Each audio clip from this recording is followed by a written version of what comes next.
오늘 어디를 다녀오셨죠? 네, 오늘은 이제 조태용의 국회증언감정법 혐의에 대해서 이제 재판 다녀왔는데, 조태용. 그렇죠. 2차 공판 준비 기일을 다녀왔습니다. 이 재판부는 류경진 재판부예요. 이 류경진 재판부 어디서 좀 들어본 것 같지 않나요? 이상민 맞는 재판부. 그렇죠. 예. 이상민과 박종준 경호처장 그리고 윤석열의 위증 재판을 담당하고 있는 그런 판사입니다. 그런데 이 윤석열 위증이 어떤 위증이냐? 이 한덕수 재판에 가가지고 윤석열이 저는 국무회의 열려고 했어요 라고 말한 재판이 바로 윤석열의 위증입니다. 그리고 이 류경진 판사가 어떤 판사인지 언제 알 수 있냐면, 지금 이상민이 징역 15년을 구형받았거든요. 네. 2월 12일 날 선고예요. 2월 12일. 그렇죠. 그때 형량을 보면 이제 오늘 재판의 방향성도 이제 슬슬 보일 수가 있다라는 겁니다. 그럼 거의 2주밖에 안 남았네. 그렇죠. 이제 얼마 남진 않았어, 이상민 선고가. 진짜 류경진 판사님 이 방송 보시면 내가 꼭 좀 부탁드리고 싶어요. 내가 마음속에서 괜찮을 것 같다 꼽은 판사가 3명이 있었거든요. 네. 첫 번째 이진관 판사.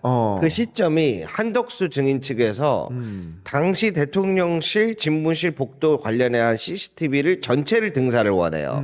근데 내가 다른 재판부를 보면서 느낀 게, 지금 이 내란범들이 이 CCTV가 제일 무서워갖고 복사해서 돌려보고 싶구나. 근데 그걸 단칼에 딱 자르는 걸 보면서 이 재판부 괜찮다. 그렇죠. 그래서 이진관 재판장 괜찮은 것 같더라고. 막 홍보를 했어. 두 번째 내가 괜찮아 보인다고 했던 사람이 누군지 알아요? 뭐 류경진? 백대현 재판부였어.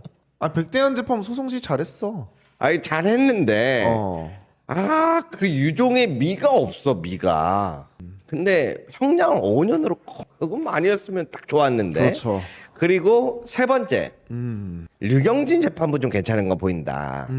그렇게 말씀을 드렸는데, 그게 2월 12일 날 류경진 재판부가 이상민 선고, 15년 구형에 대한 선고가 있어서 그때 처음으로 그동안 봐왔던 거와 실제 일치하는지 알 수 있다는 거죠. 그렇죠. 이제 왜냐면 이제 백대현 재판부 같은 경우에도 워낙 이제 소송지나 이런 거를 단칼로 이제 잘라가지고 많이 했었기 때문에 좀 기대를 많이 했는데 좀 아쉬운 부분이 있었죠. 원래 구형이 10년이었는데 선고를 5년으로 했으니까. 그래서 이제 류경진 판사 같은 경우에도 우선 선고를 나와 보고 이 판사님에 대한 이제 평가가 이루어져야 될 것 같다. 좀 그런 생각이 좀 들었습니다.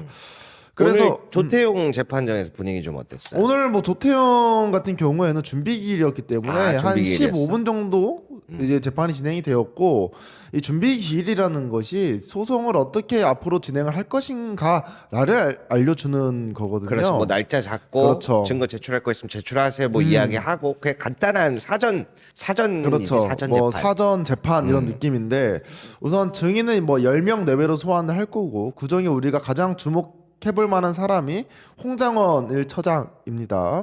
아무래도 국정원 그렇죠. 쪽이다 이제 보니까. 국정원 쪽이니까. 그리고 이제 공판이 2월 4일 처음에 첫 기일이 진행이 되고 3월 중에 공판이 마무리가 된다라고 합니다. 근데 이제 우리가 이제 가장 궁금한 거는, 그래서 조태용 얘가 무슨 혐의인데 그런 거잖아요. 사실 오늘 재판 내에서는 어떤 혐의인지는 뭐 얘기는 하지 않았습니다. 근데 이거는 제가 뭐 따로 찾아봤고, 우선 첫 번째로는 국가정보원법 위반입니다. 홍장원 처장이 국정원이잖아요. 거기서 네. 대장이란 말이에요. 국정원 내에서는 하지 말아야 될 것들이 있어요. 예를 들면 국정원장 같은 경우에는 국가에 지대한 영향을 미칠 그런 사건이 벌어져요. 그걸 알았어. 뭐 어떻게 해야 되느냐? 곧바로 대통령 그리고 국회에다가 알려야 됩니다. 국회 정보위에다가. 그렇지. 그런데 이 조태용은 어떻게 했었냐? 이 12월 3일 날 비상계엄을 알았단 말이에요. 9시 경에. 우리 1차로 윤석열을 모았던 사람이 뭐 한독수, 김용현 뭐 이런 사람들이랑 같이 이 조태용이 모였어요. 근데 이 비상계엄을 알렸을 거 아니에요. 그러면 이걸 알았으면 중대한 사항이죠. 국회에 알렸어야 돼요. 근데 알리지 않았다라는 혐의가 한 가지가 있고요. 두 번째로는 홍장원에게 체포조 관련돼서 들었단 말이에요. 이것도 국회로 안 알려줬어. 그것도 원래는 다 의무고지를 이것도 해줘야 의무예요. 되는데 아니 이재명 대통령하고 우원식 국회의장 한동훈 잡아간다는데 큰 사건이 아닙니까? 바로 알렸어야죠. 그런데 생각해 보니까 막 전에 뉴스 보도에 국민의힘 의원들이랑은 통화했잖아요. 그렇죠.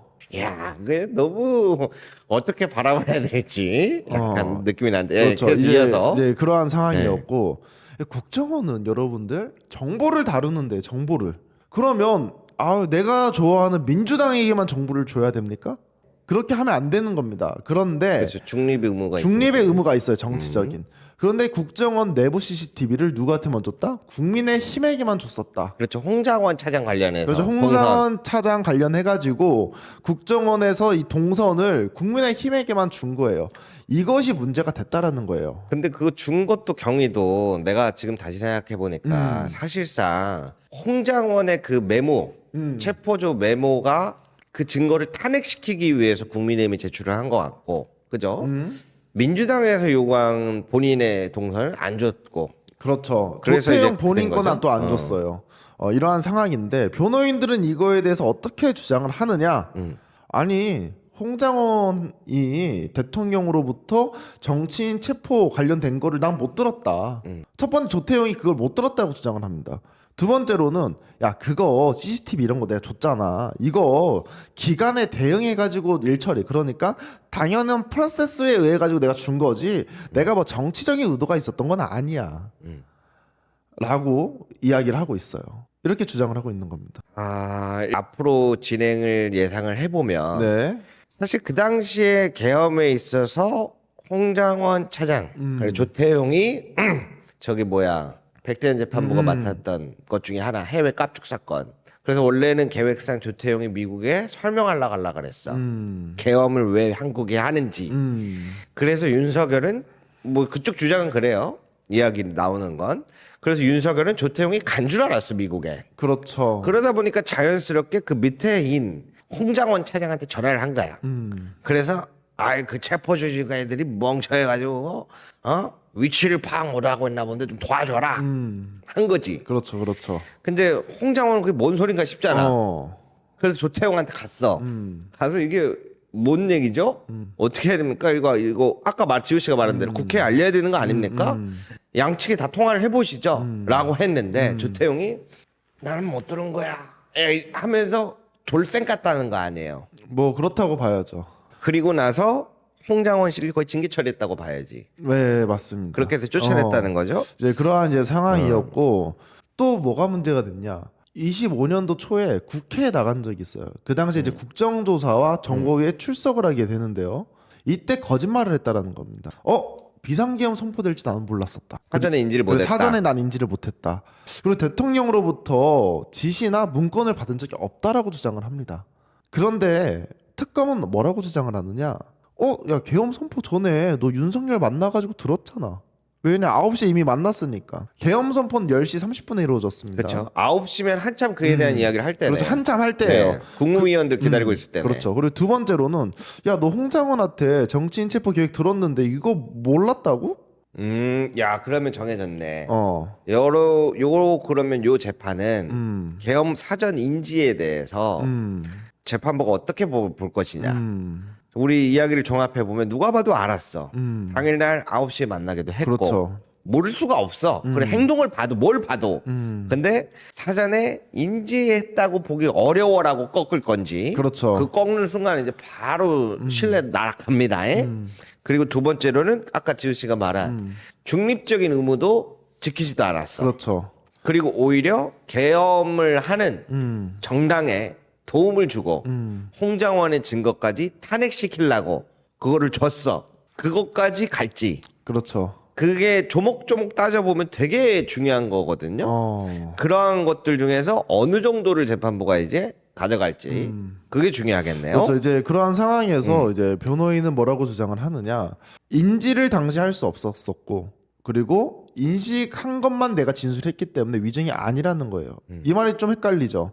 당시에 본인이 비상계엄 계획을 몰랐다고 얘기하는 것 그리고 내가 문건을 받았다라는 것 그리고 홍장원 체포조 얘기를 못 들었다라는 것 이게 사실과는 관계가 없이 내가 국회에 나가서 인지했던 것을 사실대로 얘기했다라는 거예요. 그러니까 위증이라는 게 여러분 나가가지고 틀린 얘기했다고 처벌받는 게 아니에요. 거짓말이 들어가야 돼요. 내가 인지하고 있었는데 다르게 얘기하면 위증인 겁니다. 틀렸다고 위증죄가 아니에요. 지금 조태용 같은 경우에는 내용은 틀렸잖아요. 이미 국회에서. 네. 근데 나는 그렇게 거짓말한 게 아니라 내가 그렇게 인식했기 때문에 실수한 거라고 주장하는 거예요. 그래서 그건 난 위증이 아니다. 위증이 아닌 거죠. 하는 거죠. 예. 예. 이제 이러한 혐의가 있었고 이제 마지막으로는 허위 공문석 작성이 있습니다. 당시에 국회 국정조사가 했기 때문에 자료를 보내줘야 돼요. 근데 이걸 거짓말로 서면 작성해서 답변을 보냅니다. 이게 뭐냐? 나는 계엄과 관련돼서 사전에 보고받은 게 없다. 그리고 두 번째로는 내가 대통령실에서 문건 받은 거 없다. 이 두 가지를 문서를 만들어 가지고 보내요.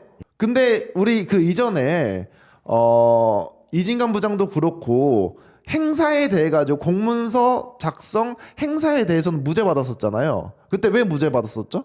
그냥 본인 사무실에 집어 넣었기 때문에 아무것도 안 썼잖아요. 작성만 하고. 쓰지를 않았으니까. 근데 이거 같은 경우에는 허위로 공문서를 작성했죠. 네. 사용을 했잖아요. 국회에 보냈잖아요. 그러네. 국회에 보낸 거예요. 빼박이네. 이건 빼박인 거죠. 호호. 그래가지고 이제 이거와 관련된 내용을 말을 하는 겁니다. 오늘 방송 중에 딱 하나 마음에 드네. 빼박. 이거 빼박. 그리고 이제 마지막으로 다섯 번째로 증거인멸. 네. 어떤 증거를 인멸했느냐? 당시에 윤석열이 비화폰 삭제 지시를 내립니다. 조태용이 그거에 관련해가지고 홍장원과 윤석열의 전화 통화가 내역이 있을 거 아니에요. 그렇죠. 그걸 삭제 지시를 내려요. 당시에 홍장원 차장 같은 경우에는 윤석열이 나한테 분명히 정치인들 체포해오라고 지시를 내렸다고 주장을 하고 있는 그런 상황이었습니다. 윤석열 같은 경우에 눈에 가시 같은 존재죠. 그리고 홍장원이 거짓말쟁이를 만들어야 돼요.